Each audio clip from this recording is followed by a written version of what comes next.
Welcome to StabMovies.com Behind the Mask of Stab 2. I'm writer and director Joshua Patrick Dudley, and I also play myself in the movie. When I first decided to do Stab 2, I really had no clue what I was going to do with the script, so the first thing I did was to write to the cast of the reboot and see who wanted to come back. And pretty much everybody wanted to come back, which is always really a nice feeling to know that people want to come back and work with you again, but I really had no idea where I was going to go with the storyline.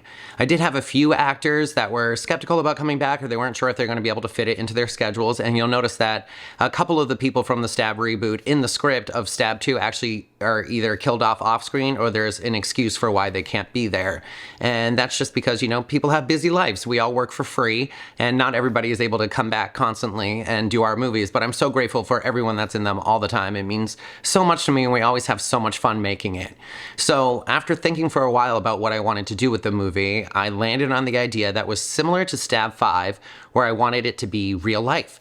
Where we would all play ourselves. I felt like a good majority of us that had been in the past Stab movies had the opportunity to play ourselves and have the fans know our actual names by playing ourselves as characters in the movies. And I thought that a lot of the people that had been recurring actors in our movies really kind of deserved the chance to have their actual names set on screen too. And that's kind of where that idea stemmed from, was just to get them a little more recognition for their work and their free work, mind you. Like I said, nobody gets paid for being in our movies or helping out with our movies. But truly, I do think that's one of the best things about making these movies, is that not only do we make them for our fans, you guys, but we make them for fun, and it's a giant collaborative process. So many people come together to work on something, and just to have that goal that we're all trying to reach together, and we're all working together. And like I said, again, nobody gets paid. So it's really, really super cool. All the actors work for free. The composers work for free. My special effects guy works for free.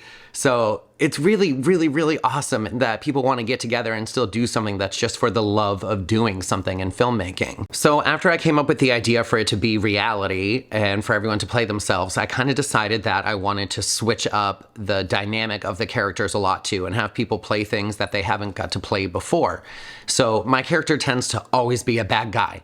I'm always the villain, I'm always the killer, I'm always a bitch. So I really wanted to play the opposite of that. The last movie I got to play a stoner, but I still ended up as a killer in the Stab reboot.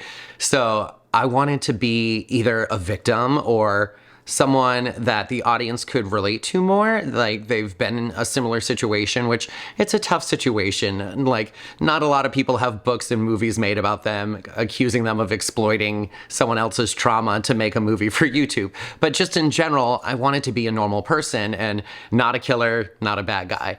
So we always have this issue too with who's going to be the lead girl, and I couldn't decide who the final girl in this movie was going to be. And I thought long and hard about it, and I ended up going with a storyline that almost made me the final boy instead of the final girl, which, again, not intentional. It's just scheduling the movies and writing the movies. I try to keep in mind all the time that people have very limited amounts of time that they're able to do this and be able to volunteer their time to work for free. And I know that I will show up. I'm not going to show up for my own production, so I know that I can count on myself to do it, and I'm used to doing everything behind the scenes, so I figured why not do everything in front of the camera this time too. So that proved to be challenging to some degree, because I didn't have anyone to help with the camera very, very frequently throughout the movie. So trying to film my own scenes and stuff is a challenging process. So I kind of made myself the lead, and I kind of made Rachel the character that I would normally play, where she's kind of in charge of writing a movie or a book, and she's kind of the anti-hero of the movie, and her and I don't have that partnership that we used to have anymore. So that was a completely different dynamic for her and I to play, and I thought that would be really fun. So then I tried to decide what I was going to do with all the other actors. Mark especially, I really wanted to give him a chance to play the killer, because he was supposed to be the killer in Stab 7, and that production got shut down. So I was like, okay, I want Mark to be the killer. So I chatted with Mark and Chris, his brother, Christopher Jakes, and they didn't have a lot of time to be able to volunteer for this movie. They really only wanted to show up for a day or so of filming. So keeping that in mind, I started writing the script knowing that Mark was going to be a killer who revealed himself in the opening scene and then was going to get killed. And then I decided that Chris's character would also kind of be an opening scene, and he'd really only appear for a death scene, and then it would be over for him. And then the idea to kill Hannah in the opening scene came from Hannah not having a lot of time in her schedule too. I know she had a lot of fun making the Stab reboot, but we talked a lot about how it was a lot of work to play the lead in one of these movies, and it was exhausting for her while she was working and being a mom and trying to have a life. So she wanted to come back, but she didn't want to be the lead again. And I figured, you know what, let's make it easy on Hannah too. Everyone kind of wants to be that opening kill and get that first shock of the movie. So I talked to her about it and she was game, so we decided to go for it like that. So the opening scene is actually the very first thing that we filmed, which we don't usually film in order. So that was kind of interesting that we actually started with the opening and we almost ended with the ending this time. But the opening scene, the very first night of filming, was just me by myself. So there's a bunch of parts during the opening where I'm completely alone. After Hannah and I have our little banter on the couch, I get up and go to the bathroom. So the very first thing I filmed was me peeing. Fake peeing, essentially, for the movie.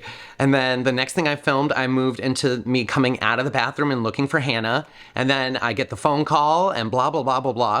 So all of that was just shot with me putting a camera on the tripod, trying to set up the camera to be focused on me and frame myself in a shot.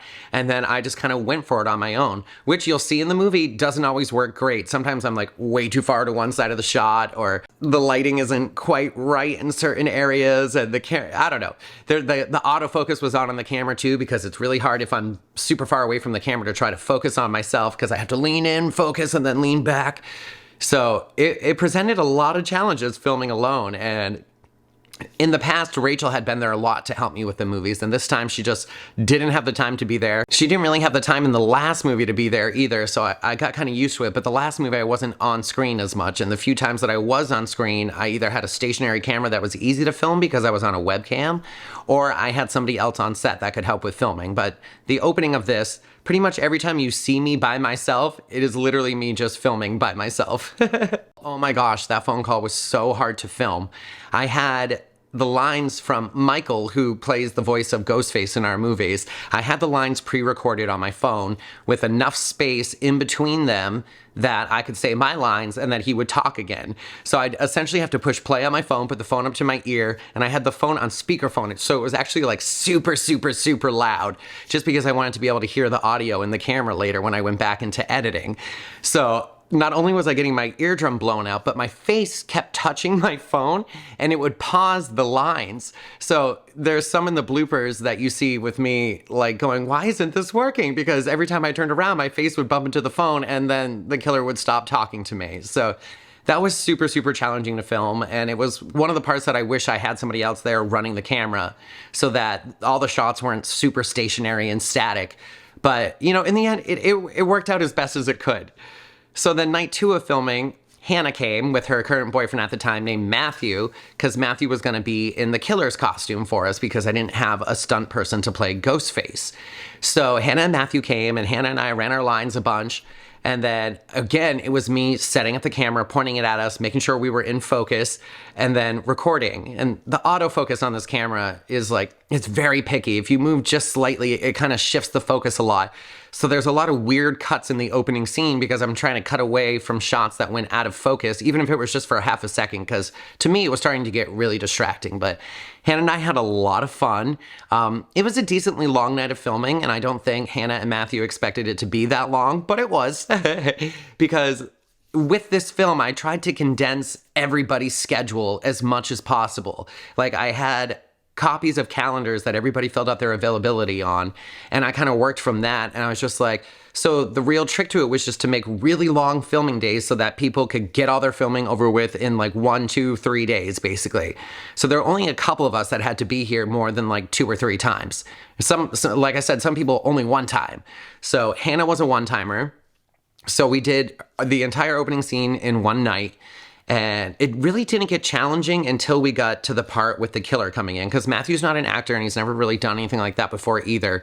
So trying to teach him stunt move, trying to direct Hannah on how to take a stab or how to fall or how to give him a headbutt. It was really challenging. But it was nice because I wasn't in front of the camera during those parts. So I really just got to direct and point the camera and run with it. I think a lot of people struggle with physicality, and we don't have stunt performers on set. We don't hire stunt guys to come in that look like the other actors or actresses and dress them in the same outfits or anything. You know, it's the actual actors that have to do all their own stunts and fighting and stuff like that. I wanted to throw Hannah off the balcony as kind of like a tribute to Cece Cooper in Scream 2. And it was just something I've wanted to do in a lot of our movies, and we've never really been able to practically do it. And I didn't want to have to spend a ton of money on building a set so we could throw someone over a fake balcony. So we made what I call the Hannekin. It is a duct tape dummy that we made by having Hannah. I put these old clothes on Hannah, then we wrapped duct tape around her entire body, and I cut the duct tape off of her up the sides of her legs and up the sides of her sleeves and down her, I think down the back, yeah. And then I duct taped it all back together. I put a foam mannequin head on it. I painted the whole thing skin tone. I put like rubber gloves for hands. And then I put a wig on it. And then we had 2 exact outfits. Hannah went out and bought 2 outfits so that she could have one and the mannequin could have one. And I had to keep kind of replicating the injuries. So every time Hannah got stabbed, we had to replicate it on the mannequin to make sure that it was there too. Or the Hannekin. I really got a kick out of calling it the Hannekin. It was a good time. The Hannekin proved to be tricky, and if you look closely in the shots of her going over the balcony, we forgot to put Hannah's shoes on the mannequin. It was the only thing we didn't have a duplicate of. So we didn't have a second pair of shoes. So it didn't click in any of our heads that Hannah's shoes had to come off her feet and go onto the Hannekin. So if you look close, you could tell it's just duct tape feet falling through the air. But we did a couple of different angles of that, and Matthew brilliantly decided to reenact some of the struggle on the balcony before he threw Hannah over, or the Hannekin over the balcony. So it was actually really cool the way it worked out, because I was able to cut to the same position that Hannah was in, but it was the mannequin, and he was able to kind of move her around and struggle with her before he threw her over. And inside of the Hannekin, there was a brick in the back of it so that it would make her body fall first. Because I was kind of hoping her arms and her legs would go up in the air, but they didn't really move as much as I wanted them to. But that's how I made sure that it would sink and she would land on her back and not like on her side or something like that too. But I do regret, again, not putting the shoes on there, because most of the shots that we got of the Hannekin hitting the ground, the feet went whoop and like kicked over her head. So I used the one angle we have that didn't show the feet, where it was like a side angle when he throws her off the balcony, and that one actually played out the best, I think. The third night of filming was with me and Mark Haggett and Chris Jones and my cousin Corey. That was another really, really long night. Mark came to play the killer, which I don't think he knew he was going to be the killer in the costume that night. He thought he was just going to, someone else was going to perform all the stunts and he would take off the mask and be there. So, but Mark's great in the costume. So I thought he would know, but I don't think he did. So he showed up and he was like, oh, I have to do what? And it was a big, big, big scene. With stunts and fighting, and there's a lot that happens in that scene. So there were some really funny outtakes from that. It really was challenging for all of us that were involved in it. So Mark and I, before he would put on the costume, we kind of rehearsed a bunch to know like what the basic actions of the scene were gonna be. And then we would set up the camera on the tripod again. I had other people on set, but they didn't really have any camera experience, which looking back now, I wish I had just been like, Cousin Corey or Chris, here, you take this camera and just film me going over the counter, because you'll see a lot of weird cuts in that too, like where I fall off the counter, but then it cuts to a shot of me landing on the floor, and then it cuts to a different shot of me getting up, which all could have been done in one big swoop if I had just trusted somebody else to film. But by this time, I had realized that I didn't like the autofocus on the camera because of the way it was shaking in and out. So each shot had to be individually focused, and I had my cousin help with a couple of the shots, and he couldn't quite land the focus on some of them. So after a while, I was just like, screw it, I'm gonna set up the shots and we're just gonna kind of roll with how it was. There were some things in that sequence that didn't fully make the opening. Like when I got my arm broken, we actually put my outfit onto the Hannekin and we taped like a wooden paint stirrer inside the arm so that when Mark snapped my arm, you could actually kind of see like a bone pop out. And it looked really, really neat, but the angle of the camera and everything just didn't work well enough for me to actually use the shot in the movie. Another really challenging thing was getting a knife to stick into my back. Originally, I was gonna build a harness that had a knife already sticking out of it, and I just ran out of time before filming, so we ended up duct taping a knife that I had cut in half to my back, and you can kind of watch it wobble the whole time. But so Mark and I went through the scene and we did all the stunts and he did a great job. We actually filmed the pizza guy's death first, played by Chris Jones, who that part was actually just written for him. After casting was complete, he's friends with my cousin Corey, and my cousin was like, oh, hey, my buddy Chris wants to be in it too. And I'm like, crap, I already filled all the roles and I really want to, Corey helps me out a lot. He's a great guy. He's always on time. He always shows up and knows his lines. So it's like, okay, I'm going to find something for your friend. So I just wrote in the teeniest, tiniest little thing. And Chris was like such a sweet guy, but it was so hilarious to work with him. Like he's smiling the whole time he gets stabbed in the head. So his death scene got cut really short. There was also a lot that got cut out of Hannah's death scene too, just because the action didn't look realistic enough to me to leave it in there. They were just struggling with some of the actions and direction, and it just didn't look right on camera. So it got kind of super condensed, but it was a little bit longer. There was more of a tussle out on the balcony, and Hannah kind of looked at the blood coming out of her, and then she headbutted the killer and like ran away from him, but it didn't work out. So a lot of that part got cut out. There were also a lot of shots that were supposed to be shot through the cameras that we see throughout the movie, through security cameras. So there was supposed to be a security camera. There's one on my porch. There's one in the back alley when Dalen dies, and there's one in the parking garage. And you never see the one in the parking garage. And then you never see a perspective shot from those cameras in Dalen's scene. So the only time I was able to kind of cut one in was for like 2 seconds in Hannah's scene. But I never set up the cameras to film those angles. So more challenges that I tried to overcome later during editing. But it was in the script a lot that there were a lot of perspective shots through the security cameras. It just didn't work out that way. Corey sat there all night long and helped out with filming while Mark and I were doing all the stunts and stuff like that. And Chris had already gone because we had already killed him. And Corey like literally fell asleep on my couch at one point without even knowing, and he kind of like started snoring. It was like that half sleep, half awake thing where you don't know that you're sleeping. So I had to be like, hey, Corey, stop snoring. We're still filming. So finally, by the time that it came to shoot Corey's entrance into the scene, he was just like a zombie. And I felt so bad for him. So the first couple takes of it didn't really come out. And we wrapped filming for the night. We finished the scene and I sent everyone home. And then when I watched the footage back, I remember just messaging Mark and Corey and be like, prepare yourselves for reshoots because that didn't quite work. We've never really done a lot of reshoots on the other movies because we've never really had the time to, or maybe even the ambition to. Like there was stuff that I've always wanted to fix but couldn't fix. And this time, this movie, Stab 2, had a lot of reshoots. And still some of them didn't always necessarily work perfectly either, but they were better than what we had. So somewhere throughout the filming timeline, Mark came back and refilmed all of his dialogue. And Corey came back and refilmed from his entrance with all of his lines. And we kind of switched up the motion of the scene too and had him like lean down to me and hold my hand while he was radioing in. Because the first time we done it, we were all so tired. He was just kind of standing there and I didn't think to direct him, oh, your cousin's dying. You should be panicking. So he was just kind of radioing and like looking down at me like, don't worry, bro. You're gonna live. So all of the lifetime scenes that you see play out in the movie, including in the opening scene, weren't actually filmed in time to be shown in those scenes. So they're not actually on those TVs. They were filmed later in the filming schedule and then added back in during editing and post-production.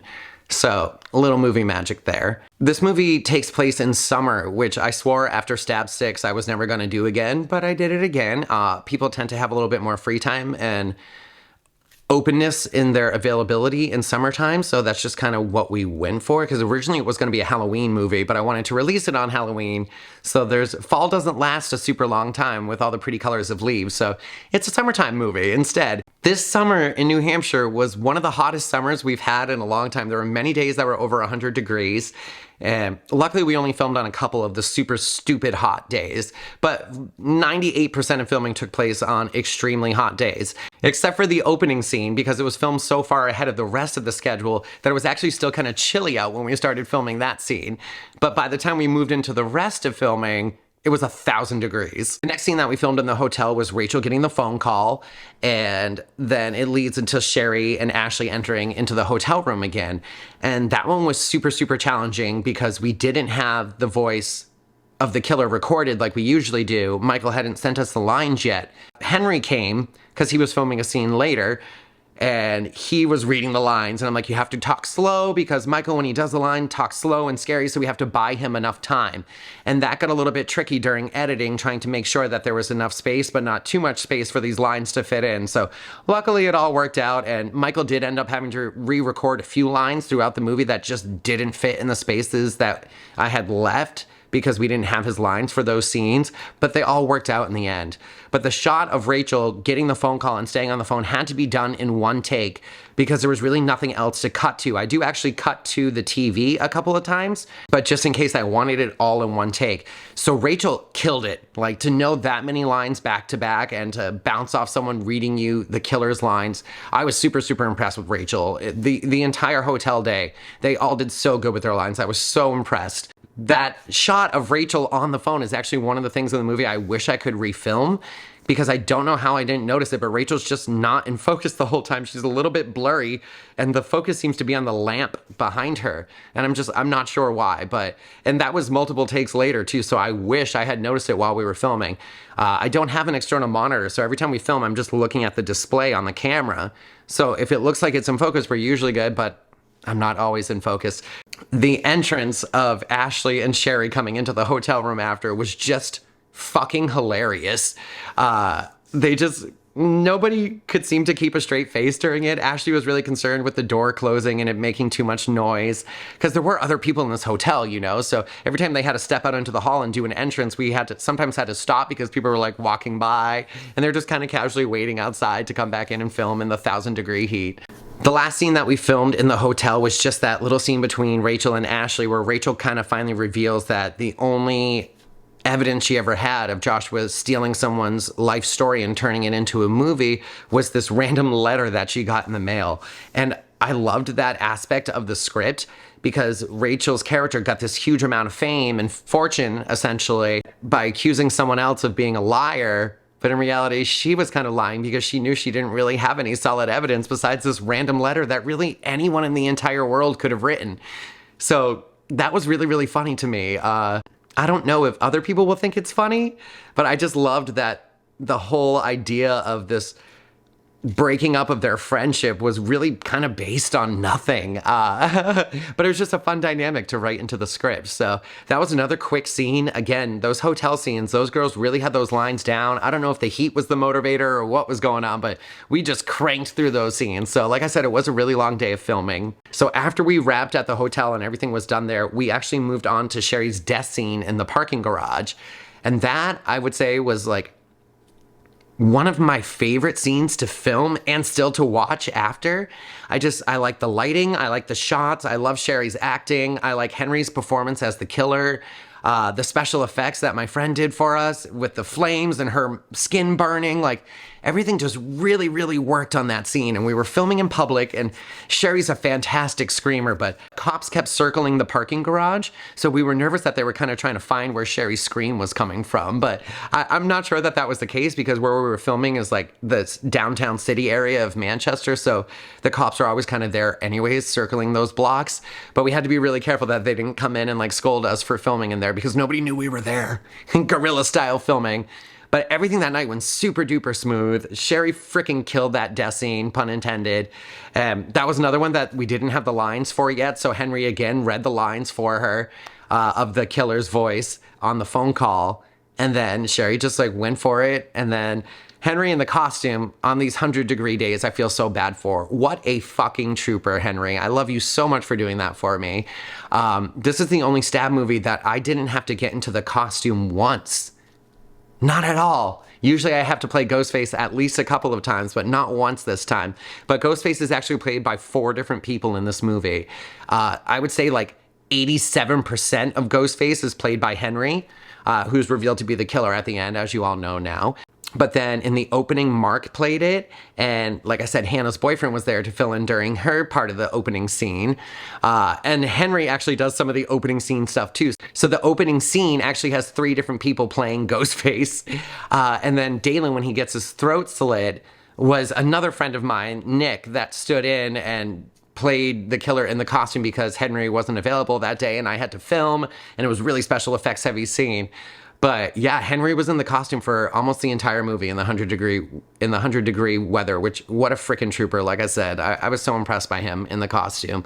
The second scene that we actually filmed was the scene between me and what was later Erica's character, but started off as Jennifer's character, where we're in my house talking after they had all come, the rest of the Stabbed in the Back cast had come.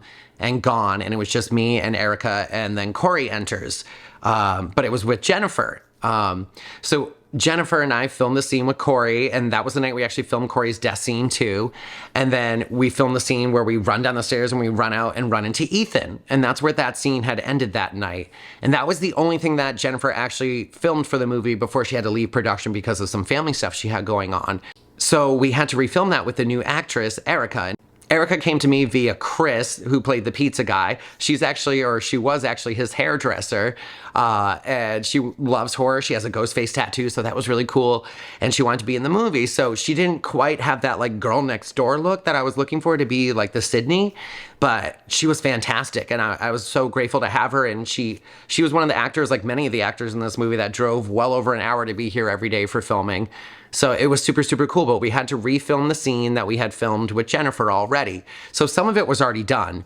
Like I said, the part where Corey dies outside of the door had already been completed, so we kind of had to film around that. And that night, I got so lucky, and my buddy Matt came and helped out with the camera work so that I didn't have to keep jumping back and forth, and that so we could actually have some motion in the shot. And Matt, if you're watching this, I'm so grateful for you. Like, I wish I could have had you film more of the scenes that I was in, because it just, everything came out so, so good. And I was so grateful for him to be there. It just made it so much easier to just kind of direct everyone and then act and not have to worry about pointing the camera and focusing the camera and blah, blah, blah, blah, blah. So that was still a pretty long night of filming, and there was a lot of fun stuff behind the scenes of us like goofing off, because whenever there's a big group of us on set, it always gets a little more wild than when it's just like one or two people. So Ethan had already filmed that too, so he was pretty well practiced on that, so that part went pretty smoothly. And Corey stuck around and helped out with everything that he could. So once we got into the car and drove away, we went to this we drove around a couple of streets in Manchester to get some shots. And then we went to this like parking lot of like a closed down garage or something like that, which was actually near a few people's houses. And we could see like lights turning on. So we were getting nervous that people were going to be like, what are you doing? Because nobody really knew we were there. And then the car was actually stationary, and we bounced the camera up and down to make it look like the car was moving. And then I gave Corey some of my exterior lighting that we use for some of the nighttime scenes when we shoot outside. And I had him do these big circles with it so it looked like the street lamps moving above us, which is actually something that we started doing way, way back in the Gates short film. So many years ago now, we actually have used that little technique, and we just haven't needed to do it because we haven't really had a lot of other car scenes with people driving. And if we did, they were actually driving the cars. But because there was audio, I wanted it to be stationary, which didn't end up working out in the end anyways, because we don't have external mics. Like, we use the camera's audio. So we're not wearing mics, and we don't have like a boom mic. So the microphone's just on top of the camera as I'm pointing to it, like you can see it. But so for filming outside the car, you don't really catch the audio. You could, but it sounded like we were really, really far away. So then we did shots of us filming inside the car, but you could kind of see that we weren't moving on the shots of the inside of the car. So that got super tricky. So we had to ADR that, additional dialogue recording. We had to add in the audio and re-record it, which sometimes I wish we could just do that for all the scenes, but it is such a pain in the butt, because you have to make sure every word you say lines up with your mouth again, and they don't always line up. So it was super, super challenging. And then the phone call scene in that, where I'm talking to Rachel's character, is actually a reshoot as well, because I didn't like the way we didn't shoot that one from outside the car. So I only had shots of me inside the car where you could see this house next to us and you could tell that we weren't moving. So I reshot the whole thing by myself one night. I just kind of set the camera up on the dashboard in my Jeep and like went to town recording the lines. That Jeep scene took a couple of additional shots too. Like, I think toward the end of production, I finally had to have like Rachel call in, and so that we could see her name pop up on the screen of my Jeep's like car navigation screen, so you could see the phone call incoming. And that was like shot like weeks after we had shot that other scene. And actually, it was my cousin Corey that called, and I changed his phone number to Rachel's, and I had to do a few shots of it, but it was all about the timing. I had to change the clock and everything to make sure all the timing was working out in the script, because we mentioned something in the scene before that it's 10 o'clock and it's shift change, so it couldn't have been that long after, so we planned it to be at like 10:07. So every time I had to refilm it, I had to change the clock in my Jeep to actually say 10:07 again. But that's a trick I use through a lot of filming. I get rid of all the clocks, and anything like a microwave or whatever that has a clock on it, I usually try to unplug The only time I wasn't able to successfully unplug a microwave was in Chris and Mackenzie's scene. If you look close, you can see wonky things happening with the time in that scene. Not too bad, but the time definitely jumps around a little bit in that. So for Chris and Mackenzie's death scene, I actually went down to their condo because I had chatted with them and I loved their house. They showed me they had these awesome high ceilings, like kind of like my high ceilings, but in a different style. And they had all this cool like built-in blue lighting, and they had like really high skylight windows and stuff like that. So I'm like, oh, I'd really like to film there if that's okay. And they were game because they didn't have to travel. And Mark's brother, and Mark actually lives really close to them too. So to save Henry a day in the costume, Mark volunteered to play the killer again. And that was just another really fun scene to film. They actually did 2 nights of filming instead of just 1. And the first night was all just the scene before Ghostface comes in. So anything with them like watching the movie, or Chris in the shower, or Mackenzie getting the phone call, that was their first night of filming. And I remember being so impressed with Mackenzie. Like I had never met her in real life. I had just kind of asked Chris if his girlfriend wanted to be in the movie too, because I wanted another character in the scene, so it wasn't just him, so that he had someone to interact with. And she was game, so I didn't know if she was going to be a good actress, if it was going to take a lot of coaching, but she didn't take much coaching at all. Mackenzie was fantastic. Like, my mind was kind of blown. I'm like, wow, very subtle, very nuanced, very casual. Like, I very much enjoyed her performance. And I think she kind of gave Chris a different level of reality to his acting too, because it was his real girlfriend. So to talk back and forth with each other like that was kind of normal for them, even though the lines were scripted and maybe not things they would necessarily say to one another. But their scene played out really beautifully to me. There was a big mistake that I made that night, and instead of filming it in 4K quality, somehow I had set the camera to 1080 again. So the first half of their scene is only filmed in 1080p and then upscaled to 4K after. And then once Mackenzie crosses in the hall toward the door where she sees the killer through the camera, that's when it switches back to 4K. So my mistake. Thank God I noticed it before I went back the second night to film. But yeah, so Mark came on the second night, and we also filmed some additional shots for the trailer that night because I didn't want everyone to know that Mark and Chris and Mackenzie are only in one scene of the movie. And I had done the same thing with Hannah before. I had filmed a couple of things of her and I, or just her by herself outside, to make it look like she was in more than one outfit and in more than one scene. But their filming of the death scene went pretty smooth too. It was funny because I had to remind Mackenzie to, scream during her death scene. Like, you're getting stabbed. And she was just really conscious about not disturbing her neighbors, which go you, thank you for letting me film there. And I tried to be as respectful as I could. So thank you for reminding me that we all need to be respectful of our surroundings too. But so there wasn't a lot of screaming that happened. So a lot of her screaming is ADR'd in after too. But they did a really good job. Things went really quick and really smooth. And I subjected them to a lot of blood. And they were still during the earlier part of filming. So it was a little bit chillier for them too. So the blood was kind of cold touching them. But they did a really good job. And I was really impressed with them. I honestly don't remember too many bloopers or anything happening that night because they just kind of killed it. So then I filmed the scene in my apartment with Ethan, and this was just on its own filming day all by itself. And it was me sitting on the couch watching the Lifetime movie, and Ethan comes to the door and I kind of stagger over and let him in, and we have a little conversation about how he's kind of my only remaining trustworthy friend. And I really loved that scene. I wanted Ethan to have a little bit of a lighter side this time, not have such a heavy character to play. So he was just like a chill kind of stoner guy. It meant a lot to me because I love Ethan in real life too. So to have him kind of play the connection that we have in real life was like really cool for me to feel that on camera and in real life. He's just such a good guy, and he's such a busy guy, so I'm always so grateful when he does my movies because I love his acting style. I love him behind the camera too. He's just so committed, and he shows up and he knows his stuff and he's good at it. So I love working with Ethan. So that scene actually went pretty smoothly, but that was again during the beginning of production and shots that I had to set up myself, so the autofocus was on. So looking through some of the shots, once I edited the scene together, I was like, oh, good. We're blurry here, we're blurry here, we're blurry here, we're blurry here. So I called Ethan back for reshoots. And somehow we discussed wardrobe kind of in depth.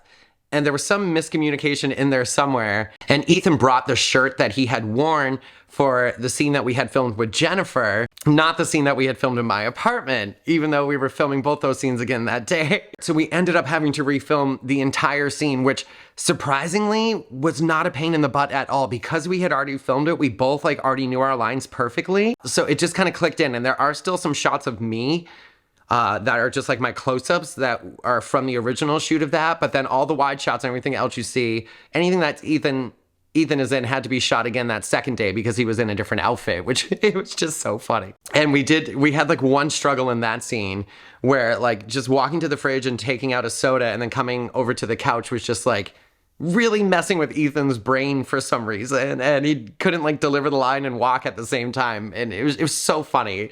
So we laughed about it and we had a good time, but we got the scene done, like I said, very, very quickly. And then later that night, we filmed a scene that we had already filmed with Jennifer Drummond. So there are a bunch of new faces in this movie that nobody's seen before either, because like I said, not all of the cast had time or was willing to come back.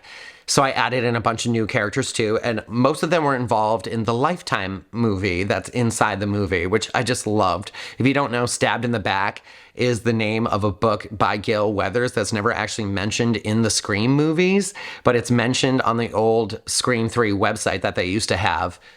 It was like promotional thing, and it was all about how Sunrise Studios had stabbed her in the back and stuff like that. But I wanted to recycle that. So it's the name of Rachel's book, and it's the name of the Lifetime movie. So I had this kid Dalen audition, and I didn't realize how old his comments were, but I guess his comments to audition were from like years ago. But I saw them, and I sworn I had gotten an email from him recently. So I wrote to him, I was like, hey, I actually think I have this great idea for a part. Like, I looked at your profile, I saw your headshot, and I think he kind of looks a little bit like me. So I'm like, wouldn't it be funny if you played a kind of super over dramatic, super over the top gay version of me? And so we like chatted on video chat, and he thought it was hilarious and it was a fun idea. So he was game, and he's from Tennessee. So he flew out here and he paid his own way to be here, and he stayed in a hotel. He actually stayed in the hotel that we filmed the Stab reboot in. So that was kind of neat too. And him and I just kind of hung out the whole time he was here after filming and stuff. I took him out and showed him around Manchester, and it was a great time. Like, Dalen is so much fun to work with. I loved every second of him. That little Southern accent is so funny throughout the entire movie too. And I told him, just go for it. It's supposed to be a Lifetime movie, so don't feel like you're picking on me or making fun of me or anything. Like, allow that to happen. Allow it to be the over-the-top dramatic Josh that I've played in previous movies, if not even a higher level of dramatic than that. And he did such a great job with that. So then I also brought in my friend Emily, who I used to work with, and she's one of my besties in real life. I love her, and she had acting experience in the past, but she hadn't really done anything in a long time, so she was a little bit nervous, but she killed it, and I loved filming with her. And then there was a different girl originally scripted to play Mia's part, who plays the movie version of Hannah. There was a girl named Sunshine that was supposed to play it, and Sunshine backed out last minute, so Mia was a quick recast. I kind of just posted on my Facebook, like, hey, any of my friends want to be in a movie? I'm looking for a blonde girl. And Mia was like, I've never really acted before, but I'll try. And I love Mia. She actually worked with me and Emily together too in real life. So we kind of already had a rapport between the three of us. So I'm like, that's great. All of your scenes take place with Emily. So you'll have the comfort of having someone you know on set, which I think always helps the newer people out a little bit. So they kind of had a jam-packed weekend full of filming too. And it was a super hot weekend. So like everything that Dalen and Emily and Mia had to film together had to happen in like 1 or 2 days while Dalen was here. The first thing we filmed with Dalen was a scene with him and Rachel in my kitchen from the Lifetime movie. And they kind of played it normal at first. And then I did a few takes of that. And then I said, you know what? Let's just skyrocket that cheesy Lifetime drama through the roof. And I think that clicked for Rachel and Dalen, and they both just killed it. That was such a funny scene to film, and it's super, super short in the movie, but it's such a funny scene. And then I think the next scene we filmed was with Dalen and Mia playing movie Josh and movie Hannah on my couch. And that was a whole wild different experience too, to have the real version of my house and the movie set version of my house, and then eventually the closed down movie set version of my house. The bones of the house stayed the same. But a lot of stuff had to change. I switched out the furniture. If you look closely, like the lamps change, the artwork on the wall changes. There's different stuff in the kitchen. All kinds of different things change, but it's supposed to be ridiculously similar too. So there's a lot of the exact same things, like the same curtains over the door, but the curtains over the window changed. Like, it's just little things. I don't know if everybody's going to catch them in the movie, but I put a lot of time and effort into switching up what the movie version of my apartment would look like compared to the real version of my apartment. So in the movie version, there's like a little blue two-seater love seat couch instead of the big L-shaped couch that we have in the real apartment set. The movie set has this little love seat couch. So movie Joshua and movie Hannah are on that. And I wanted it to kind of mimic the opening scene. Like, they're literally sitting in the exact same spots that we were sitting in on the couch while we're watching them on TV. Well, in reality, it was just Hannah watching them because I was in the bathroom on the scene, but they were sitting right where we were. So they had the same background and everything. It was like the movie mirroring real life. It was I thought it was neat. I don't know if anyone else is going to catch it or even notice that it's the same and it's different at the same time. And that was another quick point, shoot, done type thing. And then the next scene we filmed was in the parking lot of the hotel. Well, you guys, it wasn't even supposed to be a hotel parking lot. It was just supposed to be a parking lot. But it was the parking lot of the hotel that we filmed the Stab reboot in, which made things convenient for Dalen if he needed to change because he was staying there. And that hotel in Manchester is just, they don't really give a fuck about what's happening there. So we didn't tell them we were filming there. We just kind of ran there and filmed it. It was super, super hot. And we were kind of relying on the clouds to stay over the sun a little bit, because when the clouds moved away, it got so bright that it blew the camera out and made everything so bright and glowy. Everybody looked like ghosts. So we had to kind of make sure that at all times we were under the clouds, or the sun was under the clouds, so that not everything was super bright. And it still came out really, really bright. I think I actually ended up darkening it eventually after in the scene too, and kind of warming up the colors so it wasn't just pure white. And we were watching a thunderstorm roll in the whole time, and there was a lot of us there because Henry had to be there to play the Uber driver. Mia, Emily, and Dalen were all there getting out of the car. Erica was already in the parking lot waiting, and my cousin Corey was there because he also had a scene to film that day, but we hadn't gotten to his scene yet, so he came and just kind of hung out on the side. And then there was a few extra people there that day too that aren't even in the movie. So there was a lot of people in that parking lot, and everybody was just kind of watching us like, what are these people doing? And luckily we went quick because we were watching those clouds roll in and lightning kept cracking in the background and we'd hear the thunder and stuff. And I didn't really get too much of it on camera. You can see the dark clouds behind everyone, but you don't really get to see the lightning or anything, which worked out because it ended up continuity wise that there was a thunderstorm that happens in the movie, which there wasn't originally a thunderstorm in the movie, but one of the scenes we filmed, it rained. So I went back and added the thunderstorm in. So it just kind of worked out that it connected to that parking lot scene where the clouds were rolling in. They rolled in at the right time. Then we filmed a scene inside my house where after we have the group meeting with the cast of the Stab reboot, we have the cast of Stabbed in the Back show up, and we kind of have a mini talk that kind of are demanding more information about the real Claire Matthews and the story behind the movie that they were in, Stabbed in the Back, because they want to know if the parts they were playing were accurate. And that was another really fun one to film. It was another really quick shoot. Challenging, again, because I was in it and I didn't have someone to film again that day. So I kind of had to like point the camera and hope that the shots were working right. And there's a lot of sit still static shots in that. But that scene did eventually get a couple of reshoots too, because we missed a couple of lines, and some of the lighting was wonky. When you film at a door, you need to really, really light the inside of the house too, so it doesn't look super dark inside and bright outside. So that scene took some effort, but we got there, we got it done, and that was another really fun day. So we also filmed Dalen's death scene, and during his death scene, my buddy Nick was in the costume, and I had a special effects girl come and make a slit throat prosthetic for him. And we filmed this the first day that Dalen was here. So it was important because he had a scene scheduled the next day that he had two of the same outfit. I'll let him tell you the story about that. So it ended up being even funnier because we wanted to put Dalen in white so that the blood would really, really show up. And that was the whole point of him having to have two outfits. But then he showed up in a black tank top that he had two of. And I'm like, if your shirt was black, we probably wouldn't have seen the blood on it in another scene, but better safe than sorry, so I'm glad it worked out. And Dalen's death scene was actually really, really fun to film. It was super challenging. Getting the blood to come out challenged me and the special effects makeup artist, and I had to keep toweling Dalen off in between to do different takes, and there was tubing coming out of him, so we're trying to hide it in the camera angles, and it made it really, really hard to film him like sliding down walls and stuff like that. So some of that stuff got digitally corrected. But I'm always like extra grateful to the people that fly out from other states to be here, because we've had it happen in a few movies, and it's just like that level of commitment and that level of responsibility is something I really look for in the actors. And if you want to be in my movies bad enough that you're willing to pay your way to be here and fly out and stay in a hotel, you deserve a part of my movies then. You know what I mean? Like, so filming with Dalen was super fun. We made the best of it. I loved every second of filming with him. I'll definitely work with him again in the future. And I hope he had as much of a good time with me as I did with him.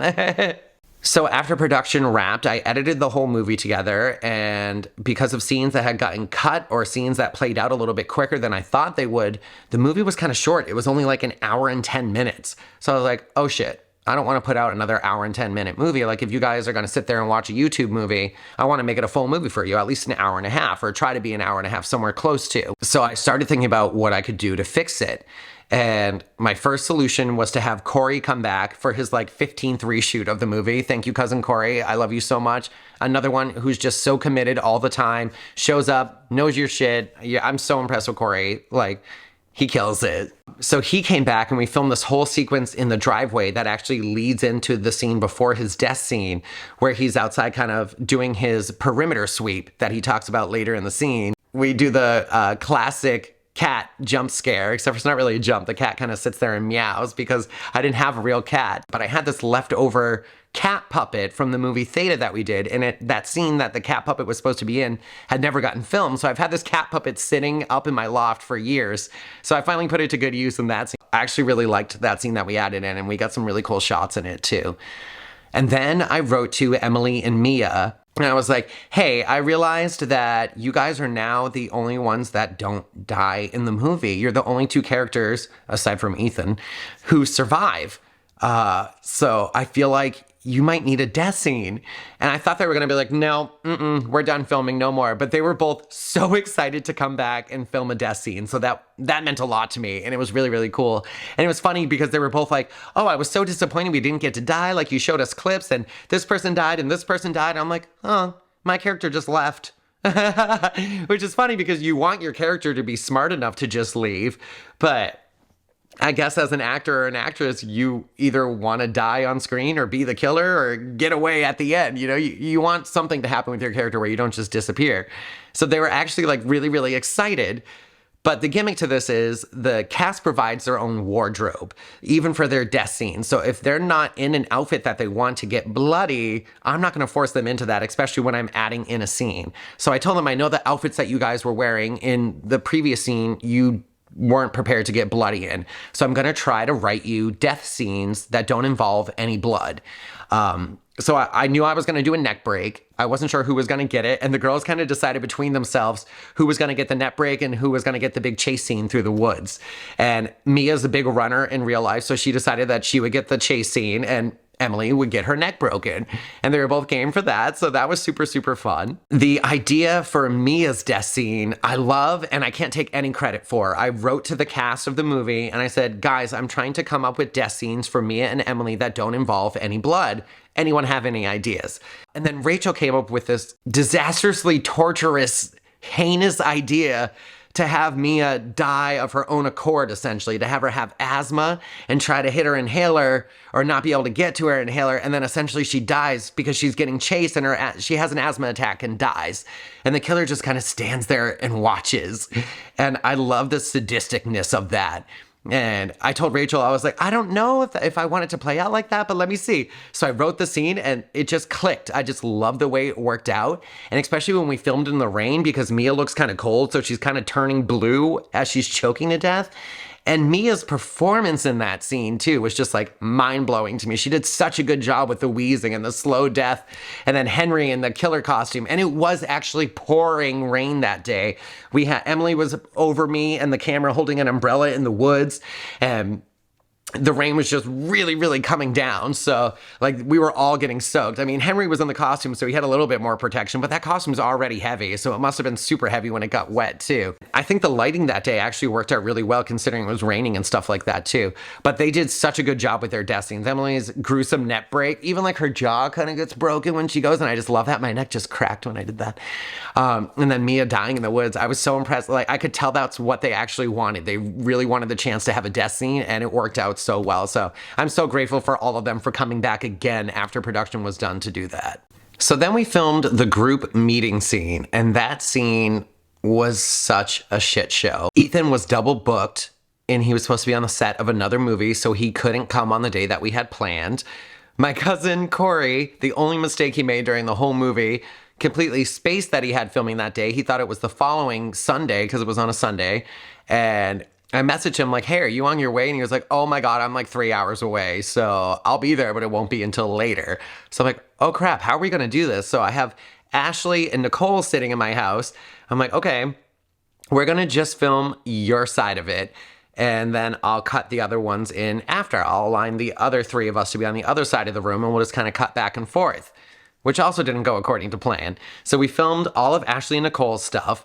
And I plotted out where everyone was going to be sitting or standing so that they knew where to look when they were talking to different people that weren't here. So like I put Corey in front of the bathroom door, I put me closer to the office door, and I put Ethan over in the corner under the lamp by the TV so that they had a focal point to stare at while they were talking if they weren't talking to each other. And then after they left, I was already ready to film. So I sat down and I filmed just my side of it of all my lines. And I figured, hey, at some point I'll go back in and I'll film wider shots that show like me and Ethan together so you can see that we were there together. I couldn't align a day for Ethan and Corey to show up at the same time either, so there was no way to get a group shot of all three of us. So I ended up filming Corey separately, me separately, and Ethan separately, and then Ashley and Nicole were the first ones that filmed separately. And then I had to cut it all together, and man, was it hard. Like, it's semi-convincing in the movie, and maybe the audience doesn't notice it as much as I do from the frustration of trying to edit it together.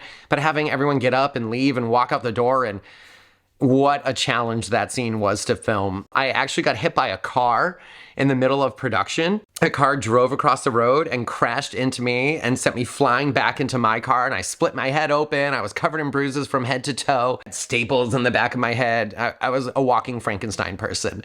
The hotel too, because it was so hot, we had to leave the ACs on. So the audio in that is just horrendous, which is something I've been trying to avoid ever since Stab 6, which was the same thing. It was like central air conditioning unit that's just constantly on, making all this noise in the background and making it super hard to hear the lines. And there's this constant whir in the background.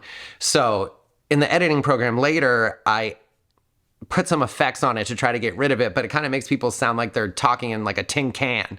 So some of the audio in these scenes aren't great, but we had to, or we would have died in the 100,000 degree weather. We had to leave some of the fans and stuff on and the ACs. It certainly provided its own challenges though. So the rest of Nicole's scenes after the group meeting scene were all filmed in one day as well. So the first thing that we filmed was with Nicole and Corey and Hannah's daughter Ariana. Originally in the script, Nicole's daughter Sierra was supposed to be in it as well.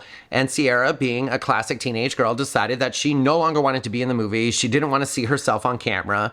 So there was this whole awesome scene that ended up getting cut out that was between Sierra and Ariana before the phone call that Nikki gets in her like attack scene. And they were in a bedroom and they kind of prank phone call Nikki trying to do the Ghostface voice and stuff like that. And we just had to cut it and kind of pretend that Sierra's there, but isn't there. So that was a pain in the ass, but I'm not going to fight with a 14-year-old girl about being in a movie. You know, like I love Sierra in real life. Nicole's kids are such sweethearts. And I love that they wanted to be involved even if they didn't follow through, you know? So it was sad that she wasn't in it because I thought it would be really, really fun for her and us. And the whole time we were filming, she was there like in the background and stuff. So I think she felt bad that she wasn't in the movie and she kind of regretted her decision of not doing it. But who knows, maybe we'll get her in a future production. But that was a sad scene for me to cut because it was a really cute little bonding scene between these teenage girls. But the first scene that we shot at Nicole's house was Nicole, Ariana, and Corey. And Corey's kind of dropping off Ariana because now Nicole is Ariana's caretaker now that Hannah has died. So we filmed the whole scene. the day went on. We left because we took a big dinner break that day and then came back to Nicole's house and realized that we never filmed the first line of the scene where Nicole is on the phone talking to a friend, talking about how they're bringing Hannah's daughter to live with her. So it was never stated in the movie, again, aside from that Ariana is Hannah's daughter. They talk about how sad Ariana is about her mom, but you don't know that her mom is Hannah. So we had to go back in and record the audio of that and add it in because it didn't make any sense. They were like, who's Ariana? So unless you were a fan and had seen the Stab reboot and watched the behind the scenes interview to find out that that's really Hannah's daughter in real life too. What a challenge. And oh my gosh, has Ariana grown up? She was like taller than me. So she's towering over Nikki. She's like at least as tall as Corey, if not more. And it was just really funny to see that dynamic in that scene. So after we took our dinner break, we came back and we filmed Nicole's phone call, which was another phone call that I wanted to get in one take. It's another scene that I wish I could refilm. I think we only did 3 or 4 takes of it just because of little flubs that happened in between. So there was nothing to cut to. So I was trying to keep it in that one take just on Nikki the whole time. The camera decided that every time Nicole moved, it was going to adjust the lighting. I'm trying to see if it will do it now. See how the lighting like changes when you shift around? Because the camera's trying to auto do the lighting. Couldn't figure out how to change that setting. I didn't notice it while I'm filming. So the final take that we got of the phone call that I loved, and I thought the performance by Nikki in it was great, the lighting's a little wonky in it. So that's another one of the shots that I wish I could refilm. Nikki notoriously punched Chris in the last movie and gave him a split bloody lip because, like I said, Nikki a bad bitch. You do not want to mess with her. She can hurt you. No matter how big of a person you are, Nikki's punch will send you reeling in pain. And Nicole loves fight scenes. She loves doing stunts and stuff like that. So she goes all out and she gets really excited about them. And poor Henry took full force punches from Nicole to his face in this one. And Nicole always feels bad after. And I have to like contain myself from laughing because I feel bad for the actor that's getting punched because I know how strong Nikki is. But at the same time, you're like, this girl just wants to hit people, I swear. But I love Nikki so much, and she did such a good job, and she's so committed. We got through it. Henry survived it, no matter how many little bruises he may have had after, but it was a lot. It was intense, but it came out really, really good. And I loved the sequence of Ariana coming out and helping too, which was originally scripted to be Ariana and Sierra again come out and help her mom fight the killer. Because it is a little bit awkward when they're leaving that Nicole's just like yelling to her daughter, like, come on, we're going to the hospital. Like, make sure you have enough time to run by this killer before he regains consciousness, you know? It was too late into the movie to change the script and write Sierra completely out of it. So that's how it worked. So hopefully she survived that. The night before we had filmed that scene, I decided that everybody in the movie was now going to die. And I wrote in an additional ending where Ethan became the second killer of the movie. Nobody knew about it. It was still kind of a surprise. I didn't tell anyone. And I didn't tell Nikki she was going to die now until the night that we went to film. So we switched to go out into the car to film her little car scene, which we filmed the same way. It was stationary, and I just bounced the camera around to make it look like she was moving. Henry had the lights that time, and he was whooshing them around to make them look like the street lamps. Then I had Henry hold 2 of those lights and come running at the car with Nicole looking over and like about to scream. So it looks like a car's driving right at her. And then we filmed Ghostface in the car slamming into her. So you never really see the full connection of her getting hit. You never actually see her die either, but that was the point, was to kill her character off. Aside from the death scene with Mia and Emily, where the Uber driver kind of mysteriously disappears, you hear him grunt and then the killer appears. The only other giveaway that Henry, the Uber driver, is the killer, which his name is not Henry in the script. He doesn't have a name. The only other hint is if you look, the car that Ghostface is driving when he crashes into Nicole is the same car as the Uber driver. It has the same blue seat covers and everything. So maybe you figured it out just when you saw that shot. I don't know. So filming the scenes at Nicole's house was actually the final day of production, and that's when we wrapped filming, and there's footage of us behind the scenes like, that's a wrap on Stab 2, but it wasn't, because I wrote in those additional scenes and we filmed 2 more scenes after that. So we also filmed a scene in the production studio parking lot that was actually filmed at a public library, the backside of a public library, because I couldn't find a building that looked like a production studio. And then I remembered this library. I have friends that are librarians there, so they don't mind if I go and film there, but I didn't really have permission. We just kind of showed up and filmed there. And the timing of that day was a little bit off. The first thing we filmed was Rachel and Ashley in the car. their side of the car conversation where they're on the phone with me and Erica in my car. So we filmed their side of that, and then we went to the library. Well, it turns out we should have filmed the library part first, the production studio, not really the library. It just was filmed at a library. Because the library had exterior lighting on the building that we had no clue that it was on an automatic timer, and it turned off when we were like 3/4 of the way done filming the scene, maybe even more than 3/4 of the way, like 9/10 of the way done filming the scene, and the lights turned off. And I was like, well, if we keep filming now, you're very clearly going to see the difference of the light. So we had to go back to the start of the scene and do the whole thing all over again, which in reality didn't actually work out that bad because it was like the first time we had filmed it was just like a really intense dress rehearsal with cameras on. And I did think about trying to marry the footage together so that half of the scene had that lighting but it just didn't work out. So we refilmed the whole scene and it came out as good as it could have. The second to last day of filming on the movie was for the finale. And the finale in this movie is crazy. And it was a lot of pages in the script. And I knew it was going to be a very, very long day. And again, knowing how limited everybody's availability was, I had taken a day off from work because I work on weekends when everyone else doesn't.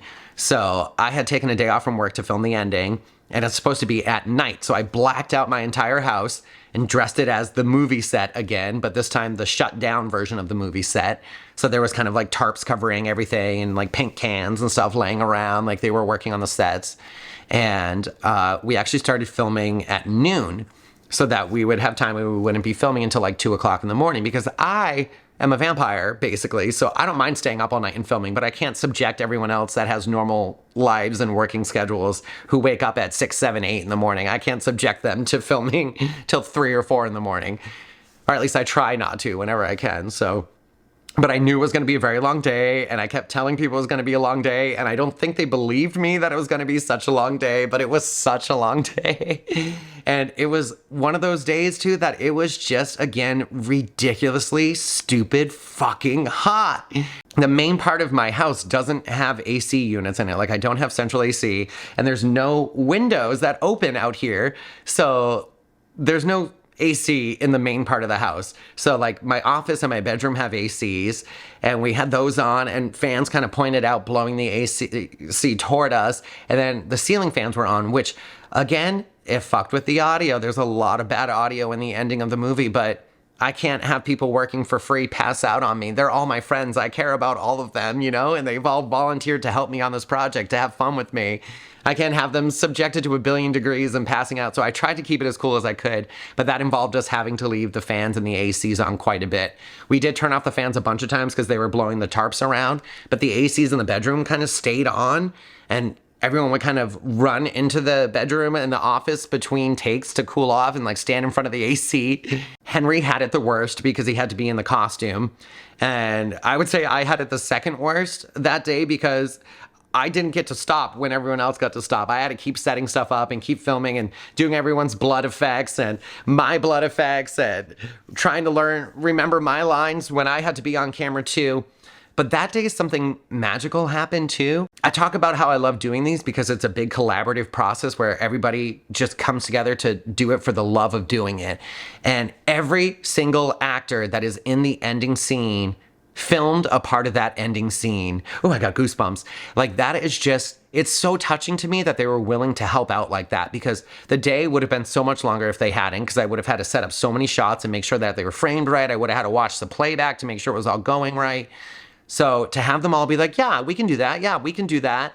And Erica filmed a good portion of the scenes. Rachel filmed, Ashley filmed, Henry filmed, Ethan filmed. Everybody filmed some of the scene that day to help me out. And then obviously I filmed the rest of it. But it was so touching to me. And I'm not a super emotional person, but like every time they help me out like that, like I get a little choked up. Like I could feel it in the back of my throat right now and in my eyes. Like it just means so much to me that they all care enough about this project that they'll do something that some of them have no experience in. Like I show them how to use the camera. This is the record button. This is how you focus. Look right here. You can tell what's in focus. You can touch here so you can see up close if it's in focus. And they all did such a great job. They all had really nice framing in their shots. Everyone was beautifully in focus and it was a really touching moment. So to all of you that are in that ending scene, when you guys helped me, You got me right here. Thank you guys so much. I love you all so much. That was one of the coolest things of filming this movie to me, was how much everybody was willing and able to help.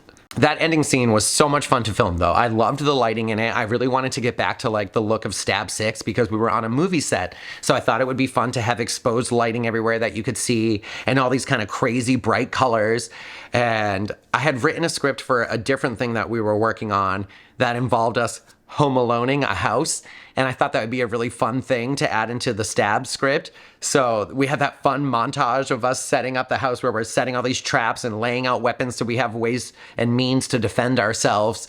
And another collaborative effort between everyone, like doing stuff like that and putting it all out. And that one was really fun to film because the audio didn't matter. So we were all kind of joking around, like, put the knife here, look at the hook, like, oh my goodness, hold that gun up, like, ah.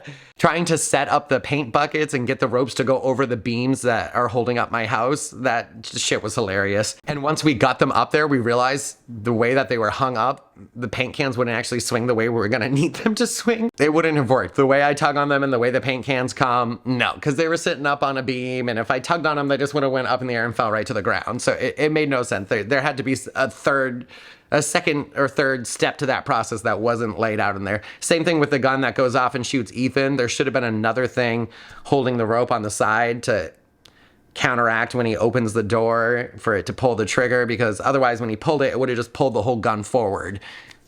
Whatever, it's a movie. I did what was easiest and what we had to do because there's no other way to set it up any different in here.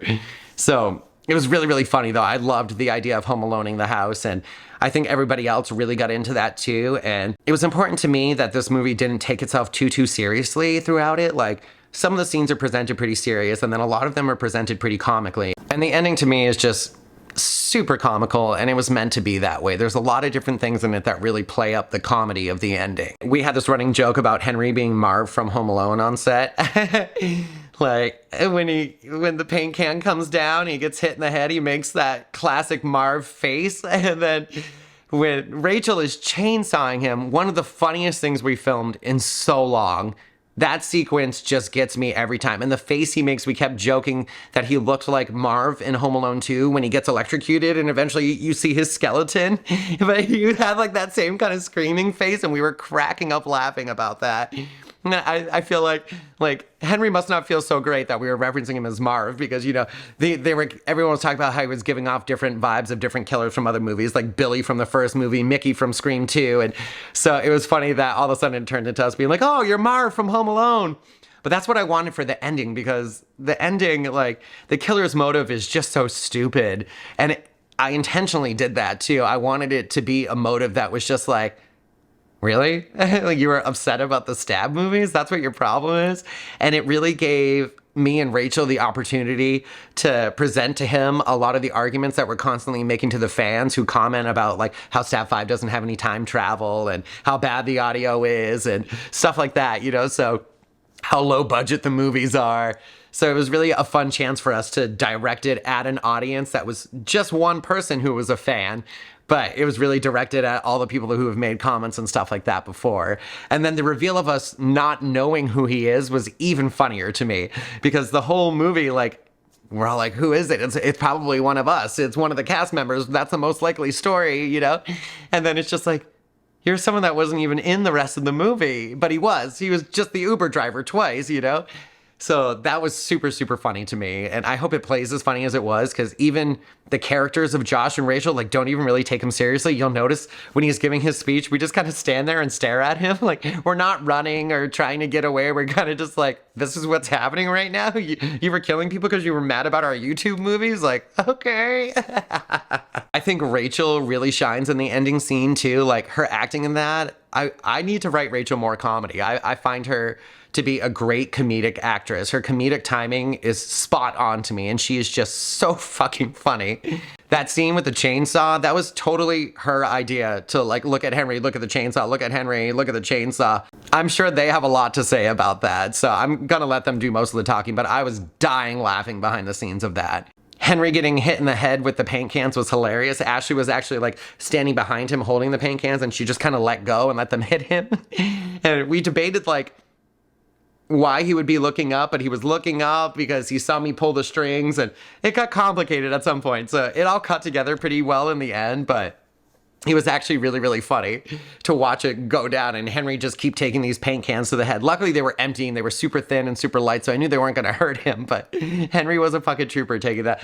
Because then Ashley also like hits him with the crowbar. He gets put in a headlock by Erica. Like, Henry had a lot of physicality in the end of that. And our little fight scene after I hit him in the head with the paint cans, where he pushes me to the floor and then we have these little punches back and forth. That, I cannot tell you the amount of bruises I was covered in.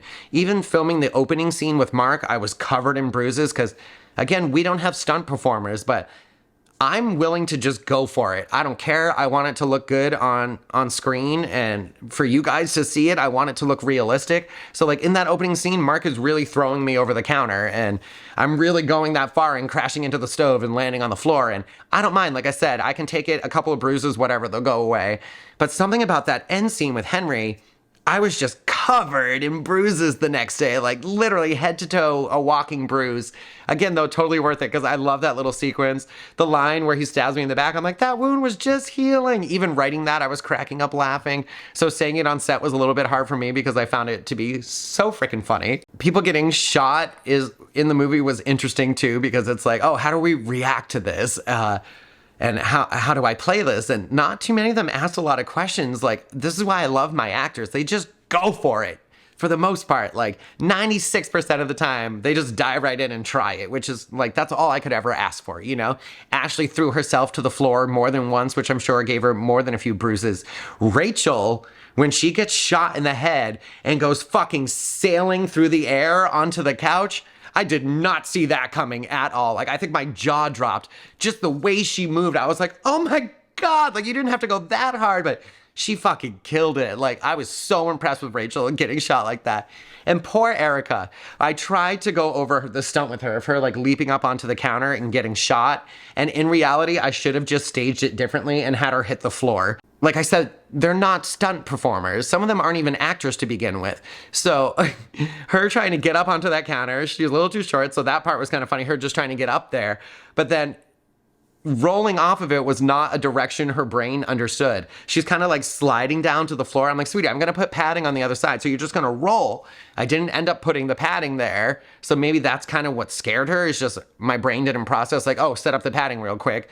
So there was no attempt to roll. She just kind of kept like hopping off. I'm like, you just got shot, honey. It should be the momentum of the bullet hitting you and making you roll off the counter, you know? And I think we did like 9 or 10 takes before I just said, fuck it. I'm like, screw it. We'll cut back and we'll show the smoking gun, and then we'll show you hitting the floor. Like, it would just be in little pieces. And I felt bad because every time she did slide off that counter, she bruised up her hip real bad, or like her thigh.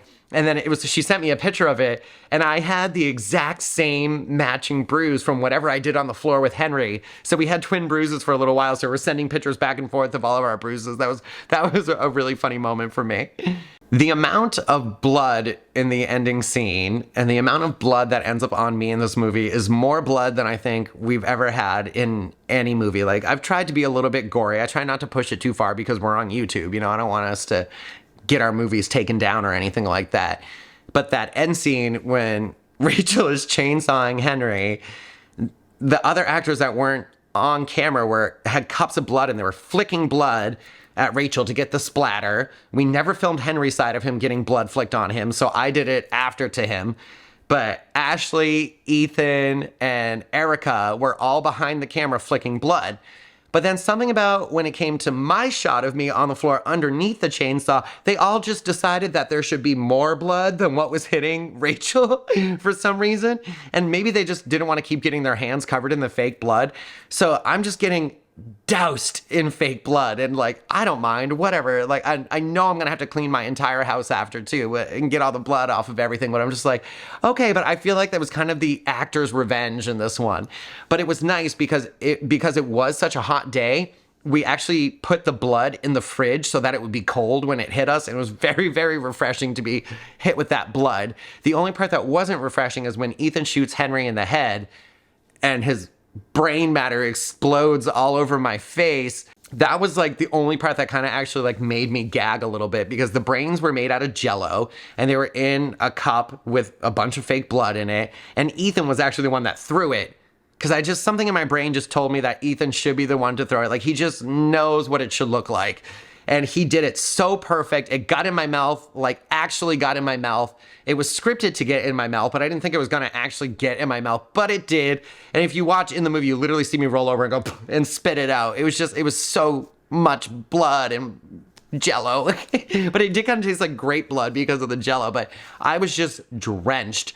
So I couldn't really move, and that's when it came into play again of having more people film different sequences that were happening there, because I couldn't really let all the blood and brains fall off of me until we were pretty much done seeing me on the floor. But that was really, really intense. I think there's got to be like half a gallon of blood on me in that scene. So Ethan being the second killer was actually not in the original version of the script, and it was kind of a surprise for everyone. So about 2 or 3 days before we filmed the ending scene, I sent everyone another 1.5 pages of script that revealed Ethan to be the second killer. The whole time Ethan was kind of set up throughout the script as like the red herring to be the killer. So I wanted people to think it was him and then have it not turn out to be him. But then I felt like once he got shot in the chest, it would be kind of okay for him to actually be the killer. Like there's a reason he had that bulletproof vest on, because he knew someone was going to take a shot at him for some reason. So if the bulletproof vest doesn't give it away, which for some of you I'm sure it did, I think that was a cool twist that we added in last minute, and the cast was really shocked. And up until that point, everyone that was in that scene was supposed to survive that scene. So Ashley, Rachel, Erica, and I were all actually supposed to survive the movie, and Ethan was supposed to survive as an innocent victim. And I just wanted an extra twist right at the end because I know how much you guys love that shit. So I wrote that in, and Ethan was really gung-ho about playing it. Everyone, surprisingly, was totally okay with their characters dying. So that was really cool to add that in and kind of surprise everyone, have that little bonus thing. And Ethan just nailed it. Henry had these giant paragraphs of dialogue. Like, don't let him fool you by telling you how hard he studied. He must have studied so hard. Some of his paragraphs were full pages in the script that were just his lines on one page that took up the whole page. So that was super impressive, considering Henry also doesn't really have any in front of camera experience. He's never really been an actor before.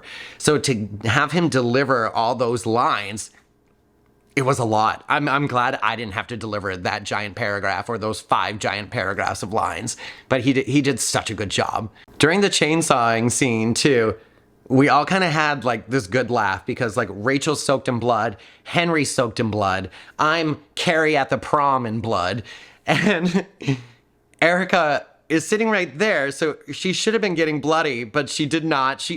I know she mentions it in her interview, that she just didn't want a lot of blood on her because she didn't want to have to get into her car all bloody after, which in reality, I would have given her clothes to wear home, and she could have taken a shower here and washed it all off. Like, it was only 10 o'clock, 10:30 at night or something like that when we finished filming. A bunch of people in their interviews was like, oh, we filmed until like 1. It was 10:30, you guys. 10:30. We filmed from 12 p.m. noon to 10:30 at night. So it was a 10.5-hour day. It was a long day.